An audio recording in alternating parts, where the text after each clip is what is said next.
పాకిస్తాన్‌లో ఒకవైపు ఆర్థిక సంక్షోభం, మరొక వైపు రాజకీయ సంక్షోభం గదా! ఈ ఆర్థిక సంక్షోభం వల్ల గోధుమ పిండి విపరీతంగా లోటు బడ్జెట్‌లో ఉంది. గోధుమ పిండి ధరలు విపరీతంగా పెరిగిపోతున్నాయి ద్రవ్యోల్బణం వల్ల. ఎంతగా పెరిగిపోతున్నాయంటే ఇప్పుడు 40 కేజీల పిండి ఎంత రూ. 4,600 అంటే రూ. 1,310 10 కేజీలు కొనాలంటే. ఒక కుటుంబానికి రోజుకి ఎంత లేదన్నా సరే 50 కేజీలు పైగానే అవుతుంది. అదే నలుగురు ఉన్నటువంటి సభ్యులు. అది మన దేశంలో ఉన్నటువంటి పరిస్థితి. కానీ అక్కడ అలా కాదు కదా! 6, 7, 8 మంది కూడా ఉంటారు. దానివల్ల వాళ్ళకి 100 కేజీల పిండి కూడా ఒక్కొక్కసారి సరిపోదు. ఎందుకంటే ఆళ్ళు ఎప్పుడూ కూడా రొట్టెలు తినే బ్రతుకుతుంటారు. రైస్ ఉంటది కానీ చాలా తక్కువ. ఇలాంటి పరిస్థితుల్లో అక్కడి నుంచి ముఖ్యంగా రహీం యార్ఖాన్ యొక్క జిల్లాలో 50 లక్షల మంది ఉంటారు. అక్కడేమొచ్చేసి సరిపోవడం లేదు. రోజుకి దాదాపు అక్కడ మిల్లుల నుంచి 22,000 టన్నులు ఈ గోధుమలు రావాలి. అది కూడా విడుదల అవ్వడం లేదు.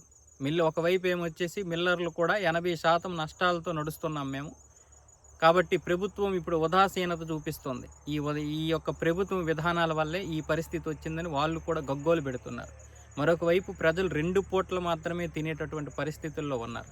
ఇంకొక వైపు పంజాబ్‌లో ముఖ్యంగా పంజాబ్ ప్రావిన్స్‌లోనేమొచ్చేసి పంజాబ్ సింధు ప్రావిన్స్‌లో ఖరీదైనటువంటి గోధుమలు తినాల్సొస్తుంది.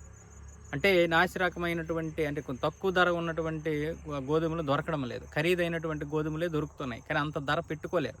ప్రభుత్వం ఇప్పుడేమొచ్చేసి సబ్సిడీ ప్రకారం రూ. 1,310ది రూ. 910కో, రూ. 920కో ఇస్తుంది, అమ్ముతోంది. కానీ అది అందడం లేదు. అది రేషన్ ద్వారా ఎక్కడా కూడా ప్రజలకు అందుబాటులో లేదు. అంటే వాళ్ళు విడుదల చేసినటువంటిది ప్రజలకు పూర్తిగా సరిపోవడం లేదు. అది కనీసం వారం రోజులు కూడా రావడం లేదని అక్కడ గగ్గోలు పెడుతున్నారు. అందుకే భారత్ నుంచైనా కొనండి అని గగ్గోలు పెడుతున్నారు పాకిస్తాన్ ప్రజలు. కానీ ప్రభుత్వం ఇప్పుడు ఒప్పుకుంటుందా? ఈ టైంలో గనక భారత్‌ని గోధుమలు అడిగితే వాళ్ళేమొచ్చేసి ఇక భారతదేశాన్ని అడుక్కుంటున్నాం అంటారు. కానీ భారత్ ఇప్పుడు ఇవ్వదు. అన్ని ట్రేడ్‌లు ఆగిపోయాయి. చివరికి భారతదేశంలో మొదట్లో ఏం చేశారంటే వీళ్ళు మన దగ్గర అంటే కాంగ్రెస్ ప్రభుత్వం ఉన్నప్పుడు మన దగ్గర చాలా తక్కువ ధరకి కొనేసి ఇంకా కొన్ని విధాలుగా చెప్పాలంటే మనకి ప్రభుత్వం డబ్బులు రైతులకి చెల్లించి ఆ యొక్క గోధుమల్ని పాకిస్తాన్ అతి తక్కువ ధరకి అమ్మేసినటువంటి సందర్భాలు కూడా ఉన్నాయి. ఆ తర్వాత ఏం జరిగింది? మోదీ ప్రభుత్వం వచ్చాక 3 సంవత్సరాలు చైనా మన దగ్గర అంటే పాకిస్తాన్‌కి మనం నేరుగా అమ్మడం లేదని చైనా మన దగ్గర కొనేసి నిల్వ ఉంచేసి వాటిని పాకిస్తాన్‌కి సరఫరా చేసింది. ఈ విషయం మనకు తెలిసి నరేంద్ర మోదీ ప్రభుత్వానికి తెలిసి ఇక మాకే అవసరానికి సరిపోవడం లేదు కాబట్టి మేము గోధుమలు అమ్మడం అని మానేశారు వాళ్ళు. చైనా తన యొక్క గోధుమలు కూడా ఆపేసింది. ఇప్పుడు వీళ్ళేమొచ్చి అంటే వాళ్ళకి సరిపోవడం లేదు. వీళ్ళేమొచ్చేసి భారతదేశం వాళ్ళు కూడా ఇవ్వకపోయేసరికి పాకిస్తాన్ ఇప్పుడు గోధుమ పిండి కోసం అడుక్కునే పరిస్థితికి వచ్చింది. అందుకే వాళ్ళు రొట్టెలు ఎక్కువ తినకండి, టీలు ఎక్కువ తాగకండి అని కూడా ఒకసారి సందర్భంలో ఆ దేశానికి చెందినటువంటి క్యాబినెట్ మంత్రివర్గం కూడా అలాగే ప్రకటించింది. అప్పుడు చాలా తీవ్రమైనటువంటి వ్యతిరేకత వస్తే మళ్ళీ వాడు క్షమాపణలు చెప్పి మళ్ళీ తర్వాత మేము ఏర్పాటు చేస్తున్నాం, పిండి దిగుమతులు ఎక్కువ చేస్తాం, దిగుమతి చేస్తామని చెప్తున్నారు. కానీ ఇప్పుడు ప్రపంచంలో ఉన్నటువంటి వీళ్ళ యొక్క ముఖ్యంగా మారక నిల్వలు ఏవైతే ఉన్నాయో చాలా తక్కువ ఉన్నాయి. బియ్యం ఇప్పుడు గోధుమలు కొనే పరిస్థితి లేదు. మరి ఇప్పుడు ఖనిజాలు అమ్ముతున్నాం, అలాగే జేఎఫ్ థండర్ యుద్ధ విమానాలు అమ్ముతున్నాం అన్నారు కదా! ఆ యుద్ధ విమానాల నుండి వస్తే డబ్బు వస్తే కానీ ఇప్పుడు వీళ్ళకి గోధుమలు కొనే పరిస్థితి లేదు. కానీ అక్కడ ఉన్నటువంటి పరిస్థితుల్లో 23, 25 లక్షల 25 కోట్ల మంది ఉన్నారు. అందరూ రొట్టెలు తింటారు. రైస్‌తో పాటు రొట్టెలు తింటారు. గోధుమ రొట్టెలు తింటారు. వీళ్ళకి బాగా అలవాటు.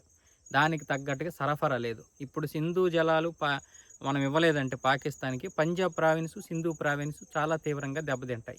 ఇప్పటికే చెరుకు నష్టం వస్తదని వాళ్ళేమొచ్చేసి గగ్గోలు పెడుతున్నారు. మీరేం చేస్తారో మాకు తెలీదు. సింధు జలాలు రావాలని వాళ్ళేమో డిమాండ్ చేస్తున్నారు. ఇక్కడ ప్రభుత్వం ఏమొచ్చేసి సింధు జలాలు ఇవ్వాలి.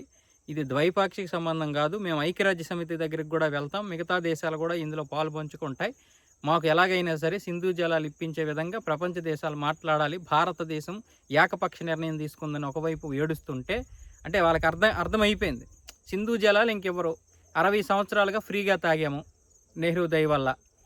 ఇప్పుడు మోదీ వచ్చేసి పూర్తిగా ఆపేశాడు. మోదీ వచ్చేప్పుడు ఆపాడు, 10 సంవత్సరాల తర్వాత ఆపాడు.